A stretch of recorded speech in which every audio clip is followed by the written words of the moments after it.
Has it ever gotten to a point where you're like, I don't want to do this anymore? I would be lying to you if I told you no.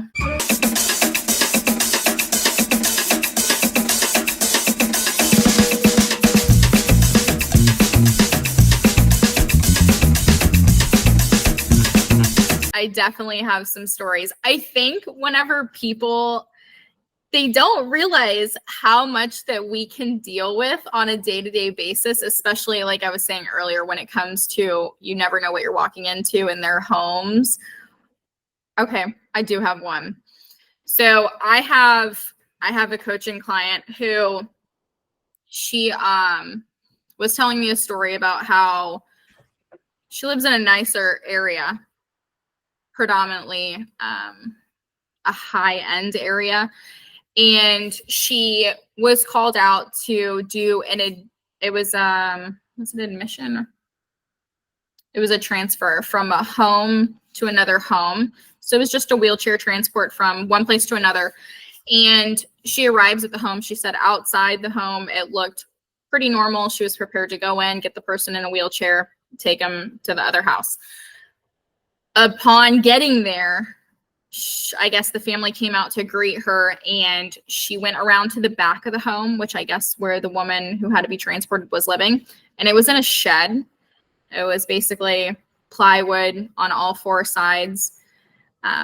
She walked in and there was an elderly woman laying inside. She said that the shed basically had no insulation. It was completely just plywood, no insulation, no heat, no air. It was cold. It was definitely in the winter. And she just walks in and the elderly woman's laying on a mattress on the floor.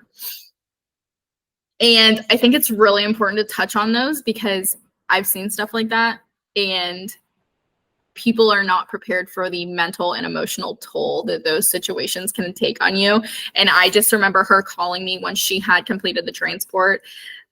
She ended up taking her from that situation because someone had called DCF, I guess, on them because of that situation. And then she moved them to someone else's home where she could live a little bit more comfortable. But I remember her calling me and just crying after and telling me how hard that situation was and that she didn't know if she could continue doing this sort of thing. And I told her I've had very similar experiences. And I was so emotional when I first started because of situations like that, because you don't realize just driving around your neighborhood that stuff like that's going on, and it's happening way more than people think. So, they expect to come into the business and they're like, oh, this is easy. I just pick someone up from point A and take them to point B. And they think that we're like a taxi service, I guess, to a sense, but they don't realize that the personalized service that goes into this is very different from an Uber pulling up out front and you jumping in the car. And it's also a very different aspect of healthcare because in most places, or I guess in the clinical side, in hospitals and at doctors' offices, they see the patient in a clinical setting. They don't see them where they live. They don't see their living conditions. They don't see that, I guess, especially if you take them pretty often, they don't always smell that they haven't had showers, and they don't see that sometimes they're not eating and they're going without meals. And it happens so often. I mean, we are surrounded by this. It doesn't matter where you live. I live in a nicer area, I guess. I mean, it's not as nice as where she was, but I mean, we're surrounded by this. There are people that are experiencing these circumstances all the time, and it is so emotionally, I think, draining to a point. It can be very emotionally draining. It took a while for me not to absolutely lose control of my emotions. Now it definitely still bothers me, but I mean, before it was very, very difficult not to lose control of my emotions in front of the client. So that is definitely not a funny story, but that is a story. That's the reality of it. People don't realize that. This is actually really interesting, Marina, because I haven't found a lot of conversations around NEMT that focus on the emotional resilience aspect of like what it takes to start and run an NEMT business. Like you'll find plenty of, resources and talk about like, the financials, the operational, sort of necessities. But like, actually, I want to dig into this a bit more. Like you've been doing this 5 years. You and your drivers and your staff have gone through like a lot of crazy experiences. Like, is that like, like when you're deciding to get into this business, I would say like that's one of the key things that you have to evaluate. Like, hey, do I have like, the emotional sort of fortitude of like what all I'm getting into? I think you should, but I don't think you realize the extent of it until you are already too far in. I didn't. I knew that I was going to see things, but I didn't realize I was going to see and experience things to the extent that I do. I mean, not just physical things with them, but especially when they're going with you to cancer treatment or dialysis and they're riding with you so often. I mean, you get to know them on a very personal level. And they really become your friends and they become your family and you build this relationship with them and then you lose them. My very, very first client, he turned out to be like one of my best friends in the whole world. He was in his early 50s, like one of the greatest people I've ever met in my entire life. There were, on all the holidays, I would generally leave my family events and I would take to-go boxes of food and I would just go to his house and go see him and hang out with him because he didn't have anybody else. He was by himself. So I would spend the holidays with him after I left my family, and I would take him grocery shopping on the weekends and I would hang out with him. I enjoyed being around him and he had nobody else. And then losing him was one of the hardest things I've had to go through, even after losing my own family members. So I don't think you really understand how emotionally taxing it can be until you've already built those relationships with people. And then you see things, especially doing discharges out of hospitals, you see people's living conditions when you're taking them home and you see the physical shape that they're in, and it can really be devastating. And you're not going to realize that until you're already doing it. So that's definitely something that people need to take into consideration. Is it can be very difficult. No matter where you live, no matter how nice of an area you live in, there are always things going on behind closed doors that you could never imagine. And I think being able to control your emotions, that is one thing that I struggle with so much, as I am already such an emotional person. But really being able to control it in front of the client, that's the biggest thing that I really struggled with when I first started, was being able to control it in front of them. Now I can, but as soon as I get in that van, I will immediately bawl. We've seen stuff. We partnered a couple years ago with a nonprofit that deals with taking homeless veterans and getting them housing. And that was very difficult, taking them from living in literal tents in the woods. And these are people that are in wheelchairs, like they're in wheelchairs. There was one that really weighs on my heart very heavy. It was a couple. They were both disabled veterans.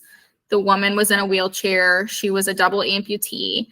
And I was taking them from a hotel that the nonprofit had put them up in.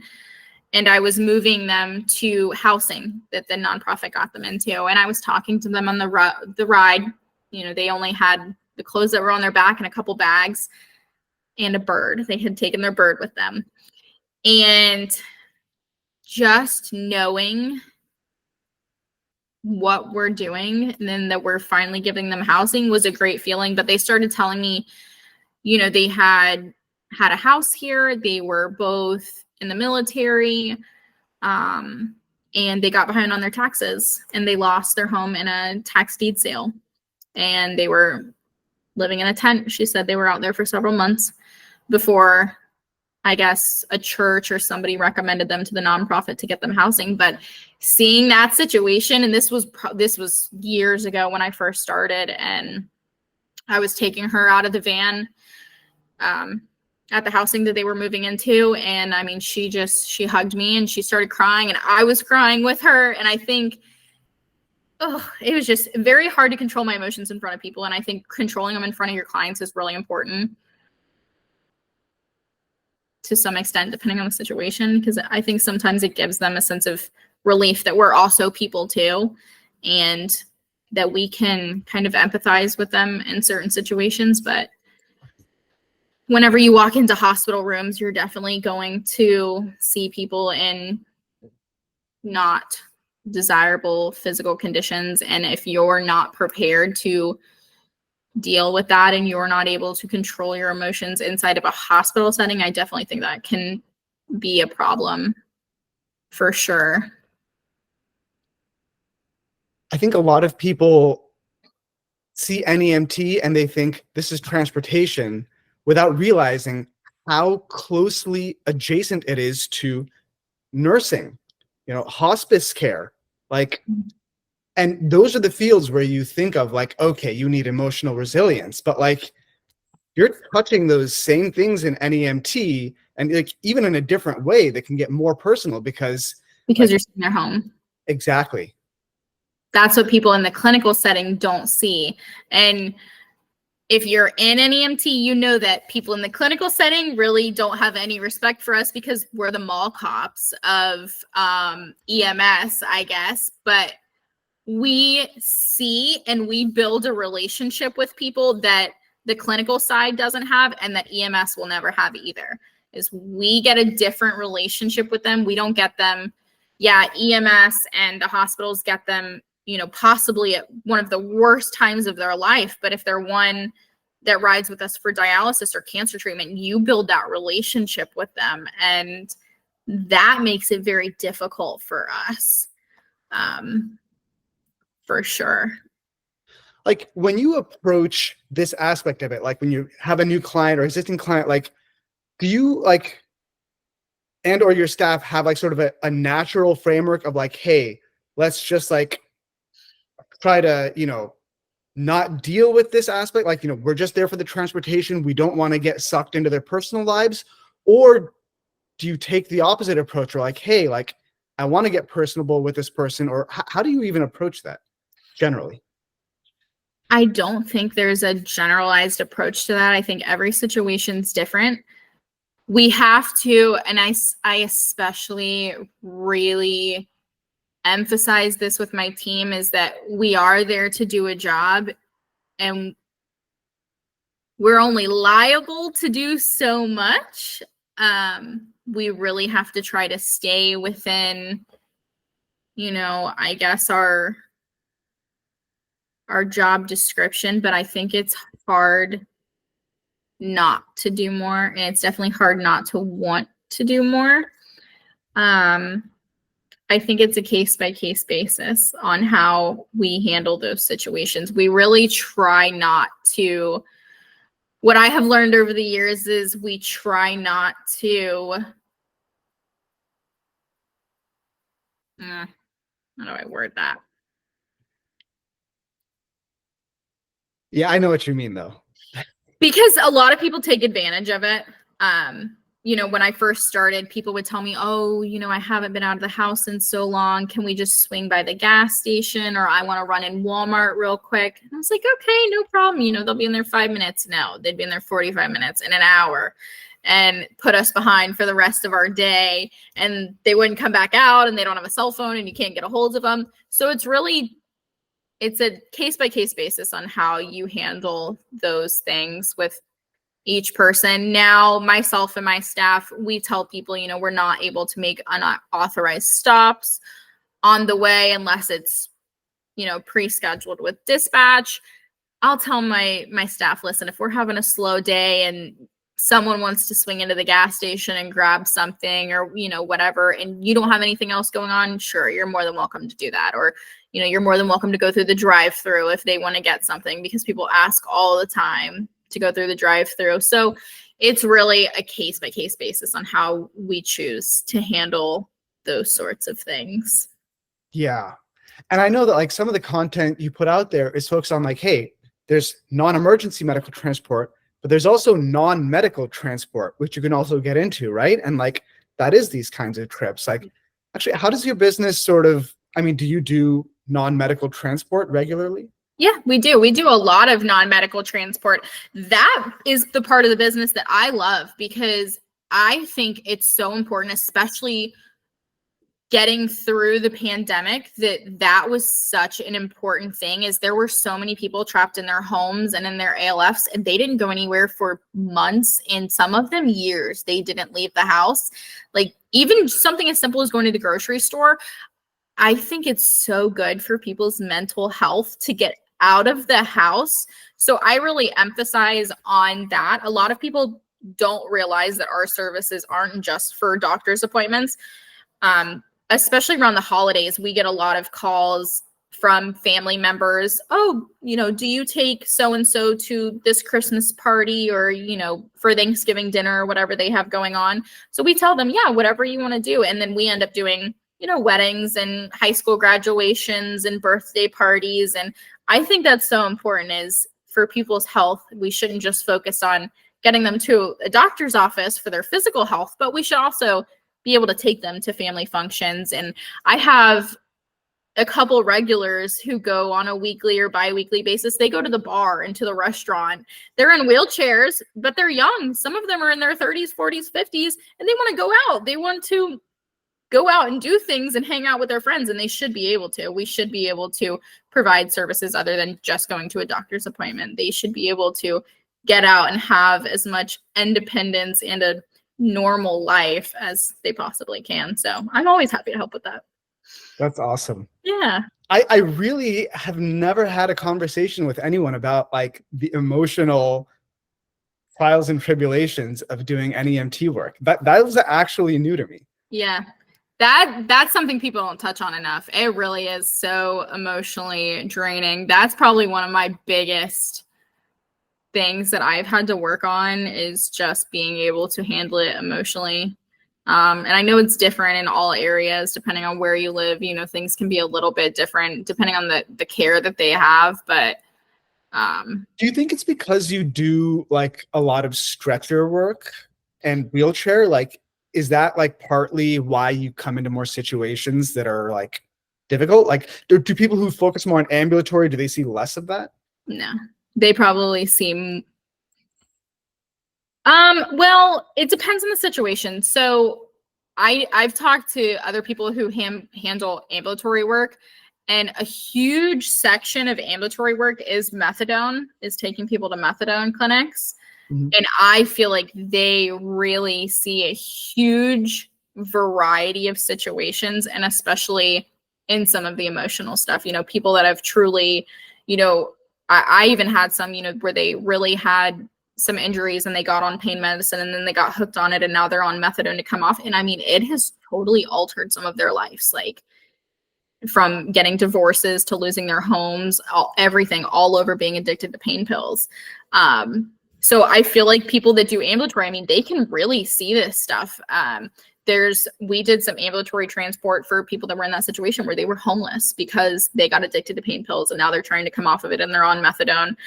So I don't really think it matters what level of service you're providing, but I'm sure that I see more of the physical ailments of people with the wheelchair and stretcher, definitely the stretcher transport. Where you see a lot of this stuff, especially stretcher transport. You see a lot of end of life hospice transports. Those are very difficult. I have one employee, he is very tender hearted. So I try not to send him on any of the hospice transports, but hospice also doesn't mean what it meant, several years ago. Hospice used to only mean like end of life, about to kick the bucket. Yeah. That's not always the case. Sometimes you can get a hospice patient and they'll talk to you and they'll live another year. And then sometimes you get where they, get to the hospice house or wherever they're going and, they pass away the next day. And sometimes they're not always all there. Like you can tell that they're about to go out. So it affects everybody different. But yeah, I don't think it doesn't really matter the level of service. You see different situations for each one. I mean, I guess you kind of touched on this, but like, is it like the area that you're in? Like, do you see, like, is that area like maybe more of like people who are, I don't know. The demographics of where I currently service, it's like over 60%, 65 and over. So I live in a predominantly elderly area. I'm kind of like in a snowbird area. There's a lot of 55 plus neighborhoods around here. And we have a lot of nursing homes and rehab centers and RV parks. So we get a lot of snowbirds that come down, but then they've been staying where I guess if you're in different parts, their 65 and over population isn't as high as mine. But I mean, you still, depending on where you are, you still see really tough situations, even on younger people. I mean, I've seen people in their 20s that have, they overdosed when they were young. And now they're in a complete vegetative state, I guess. Car accidents have led young people to be like that. We have one client who rides on us with a regular basis. She was in a car accident, I think her mom said when she was 21, and she's 43 and like vegetative state since then. And you do trips for her like regularly To neurologist, and they have to go to the gastro. I mean, they have no way of communicating anything that's wrong with them, so they go to appointments all the time. But she's been living like that for 20 years. Yeah. Well, you don't see that when you're driving for Uber or Lyft. No, it was very hard when I first started because I don't know, you try to prepare yourself for the stuff you're going to see, but you really can't. You don't. And I tell my employees this all the time because they're like, we don't take anything for granted anymore. I'm like, you really do. Until you're in that position, we all take it for granted. We don't realize that a car accident could put us in that position. We don't realize that, one little thing. I have a gentleman who rides with me all the time. He's 30 something. He was riding a bicycle down a road, and I guess the city didn't put a manhole cover back on a manhole, and his bike hit the manhole. He flew off his bike and broke his neck, and he's a paraplegic now. So like, you don't realize the little tiny things that you do. There was another guy I had, he was on the trampoline with his kids and fell the wrong way and broke his neck, paraplegic. Just, there's so many situations that can put you like that. And you're just constantly dealing with people who it went wrong for. Like, that's what you do. Yeah. It's not all just old people. It's, everybody. It's everybody. And it only takes one little thing to completely change their life. Being in this business is the reason that I have a living will now. Because like for the situation that I obviously everybody has a different opinion on this, but like I have a living will because I'm over 18, I'm not married. So, if something happens to you, then the state, which I guess every state's different, but like the state takes over and they make those decisions for you. So like if I would lay in bed in a vegetative state for 20 years, if something was to happen to me. So like I have a living will that says, this is what my definition of life support is. This is what I want done. If this happens, this is what I want done. If I don't wake back up in this, I don't want to. So like I have a living will now because of this. Yeah. Maybe I need to think about that. Wow. I tell people that all the time. I made my parents, everybody. I'm like, you don't think about these situations until you get into it. And it's not something that you're supposed to think about at 20 years old, but you should. It sucks that we have to think about it, but. Have you ever has it ever gotten to a point where you're like, I don't want to do this anymore? I would be lying to you if I told you no. Yeah, for sure. Definitely, probably more than it should. Just but even now, or like, are you past that? I think I'm like 95% past that. Of course, we'll have like a bad day where everything goes wrong and you're like, God, but I feel like everybody has that no matter where you work or what you do. Like everyone's, man, I don't know if I want to do this, but definitely when I first started, especially with getting a quality crew of employees, that was the hardest part. And like, the days where something would happen with a van and then, employees don't show up on time, I'm like, it would be so much easier to go back to a 9 to 5 and not worry about any of this. And then not have to see the things that we see and deal with the stuff but I feel like everybody has those feelings, or at least I try to tell myself everyone has those feelings. No matter where you're gonna go, you're gonna be irritated, but I know that I want a certain level of like freedom for myself that I know I'll only be able to create with my own business. And I guess for me, because of my why, it's very personal to me because my grandma passed away right before I could start my business. So for me, I just think back, like, what if her transport showed up all the time? And, you know, would she still be here? If she made it to all her chemo appointments, would she still be here? Probably not, because she was still smoking cigarettes while she had lung cancer. But, you know, just those thoughts. And like, I don't want anyone else to have to deal with those problems. I don't want, especially older women, I want them to feel comfortable when they get into a car. So even if I can just make a difference in one person's life and make their transport more accessible, that's enough for me. But I definitely had a lot of those feelings when I first started. I'm sure my parents were tired of me saying like, oh, I can't do this anymore. But I'm past it for the most part. I'll still have bad days where I'm like, man, I would love to work a 9 to 5 again, but